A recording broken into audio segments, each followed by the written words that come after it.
अस्सलाम वालेकुम दोस्तों, एक और बिलानवान लिए अज़र फिर हाज़िर खिदमत। शटअप कॉल,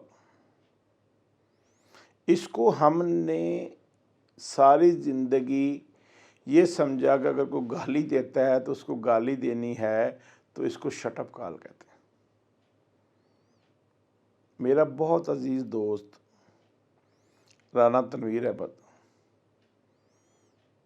डॉक्टर मोइज़ का स्टूडेंट था और उनसे fourth dimension, fifth dimension, six dimension सीखने जाता था।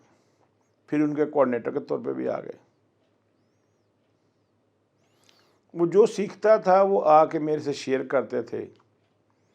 अब राना साहब की और मेरी दोस्ती जो थी 1982 से शुरू हुई।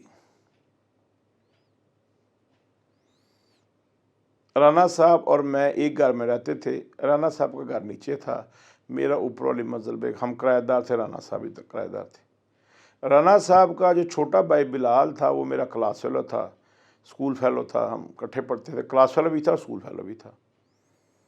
लेकिन मेरी दोस्ती जो थी वो राना तनवीर के साथ थी, जो मुझे नए नए साइंसी तजर्बात। राना तनवीर एक जीनियस था। वो बहुत सारी फ्लैश टेक्नोलॉजीज़ में काम करता था बाद में आके। पहले वो हम बैठ के कभी रेडियो बना रहे होते थे, कभी कुछ साइंसी एक्सपेरिमेंट्स कर रहे होते थे।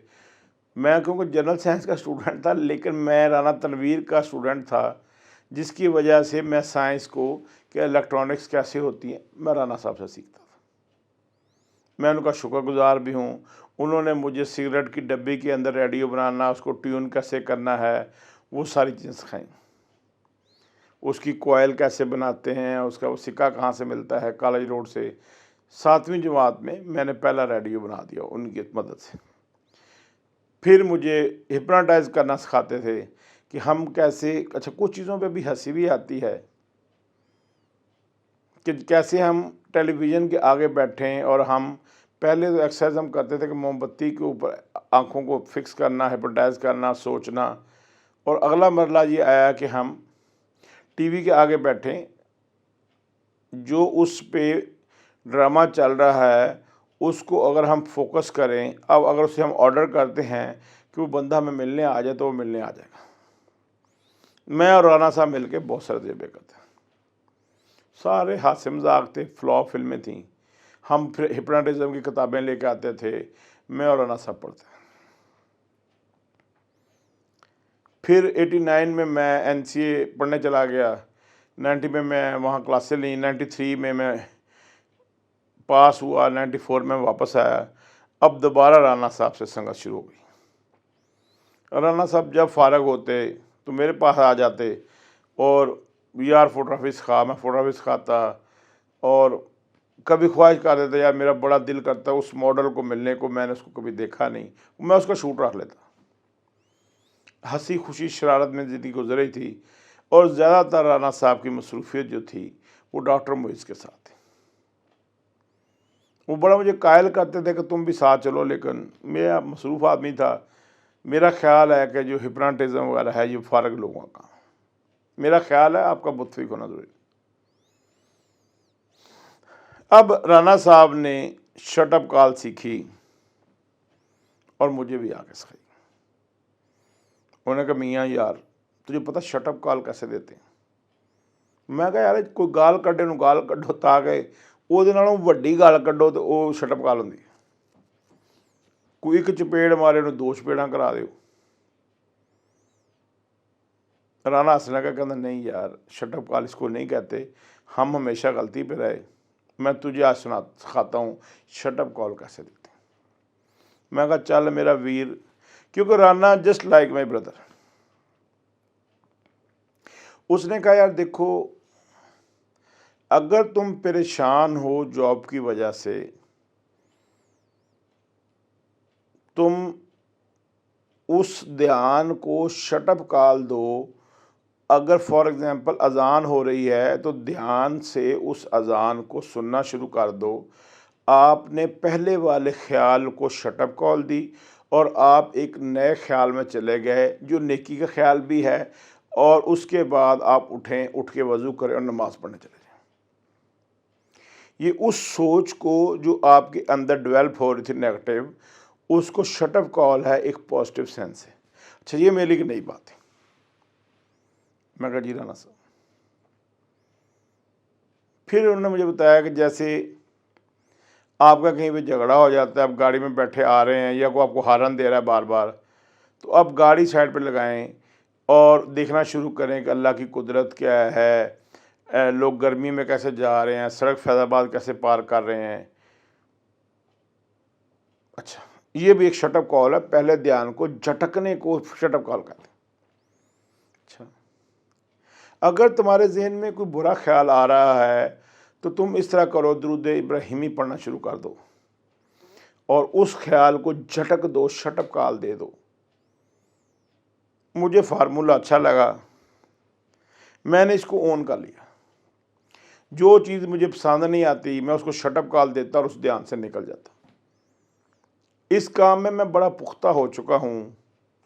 आप मुझे सिब्बी ले जाए ना, तो वहाँ पे भी आप मेरे ठंडे पाँव देख लेंगे कि वहाँ बैठे बैठे मैं कभी सियाचिन चला जाऊँगा, कभी मैं खुंजराब चला जाऊँगा, क्योंकि उस गर्मी को मैं शटअप कॉल दूँगा और मैं आगे चला जाऊँगा। मेरे को चोट लगी हो, उस चोट को शटअप कॉल देने के लिए मैं लेफ़्ट राइट हो जाता। दिमाग की सोच को कहीं इधर या उधर मैं मसरूफ़ हो जाता ताकि मेरे ज़हन की तरफ उसकी तरफ ना आए और उस दर्द की टीस जो है वो मुझे महसूस ना हो। अब क्या होता है कि सैटरडे का दिन था, मैं समुंदरी अपनी बहन के पास गया हुआ था। सुबह 6 बजे मुझे कॉल आती है राना तनवीर के नंबर से। मैंने फ़ोन उठाया तो राना तनवीर का भाई था कि जी अस्सलाम वालेकुम, राना तनवीर का इंतकाल हो गया है। जो मैरियट ब्लास्ट हुआ है उसमें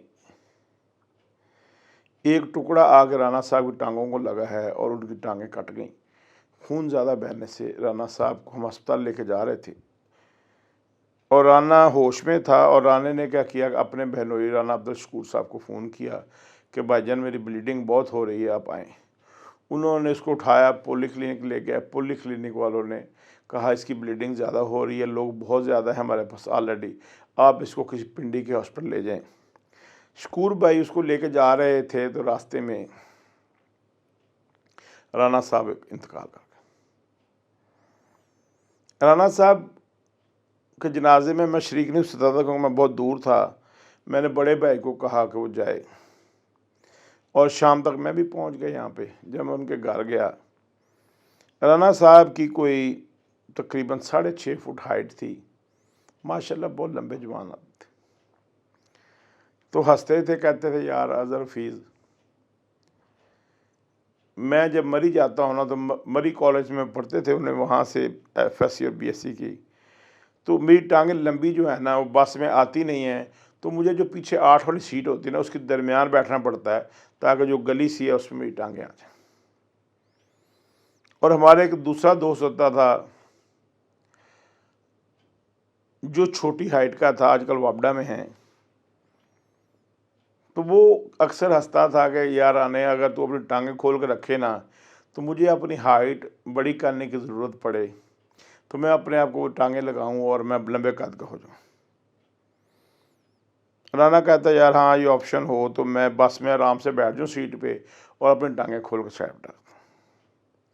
अब तकलीफ दे अमर ये था कि राने के जनाजे में राने की बॉडी, डेड बॉडी के साथ उसकी टांगें अलहदा से पड़ी थी, डेड बॉडी छोटी हो गई थी। वही दोस्त कहता जब मैंने टांगें अलहदा पड़ी देखी तो मेरी हिचकी बंद गई और मैं सब चुप नहीं हो जा रहा था। अब मैं इन सारे ख्यालात में गिरा हुआ हूँ, रो भी रहा था। मेरा बहुत साथ था राना तनवीर के साथ, हम हर अच्छे बुरे काम में साथ फिरते थे। पिंडी इस्लामाबाद में मेरा वो क्लोजेस्ट फ्रेंड था उसकी 2 बेटियां, शायद 3 बेटियां थीं, उसकी वाइफ, उसके वालिद साहब भी ज़िंदा थे, वालदा भी ज़िंदा थीं। तो मैं राने को ज़हन से निकालना चाहता था क्योंकि मैं उस अफ़सोस से निकल नहीं पा रहा था। मैंने बहुत दफ़ा अपने आप को शटअप कॉल दी, तरह-तरह की शटअप कॉल।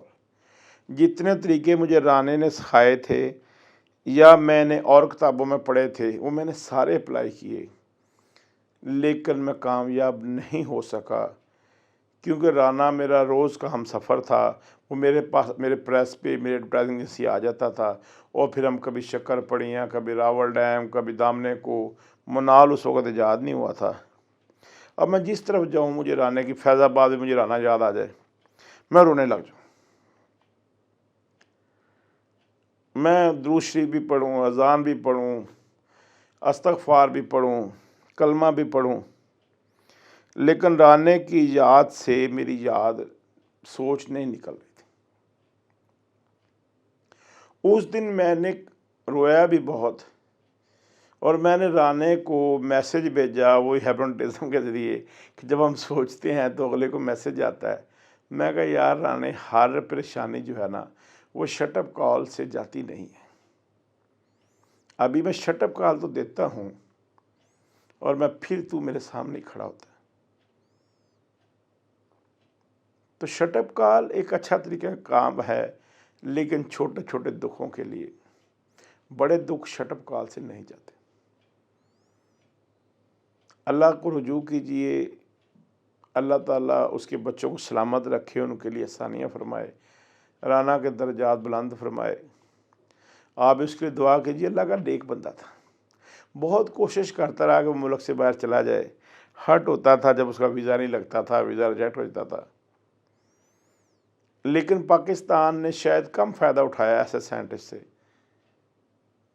जो एक एक ऐसी चीज़ को जानता था जो मैंने कम लोगों से सुनी।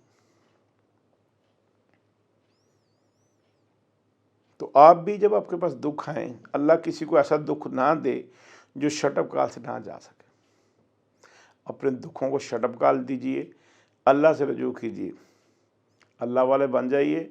इंशाअल्लाह ताला दुख आपके नज़दीक भी नहीं आएंगे। सलामत रहें, खुश रहें। मेरे चैनल्स को देखिए, सब्सक्राइब कीजिए। अस्सलाम।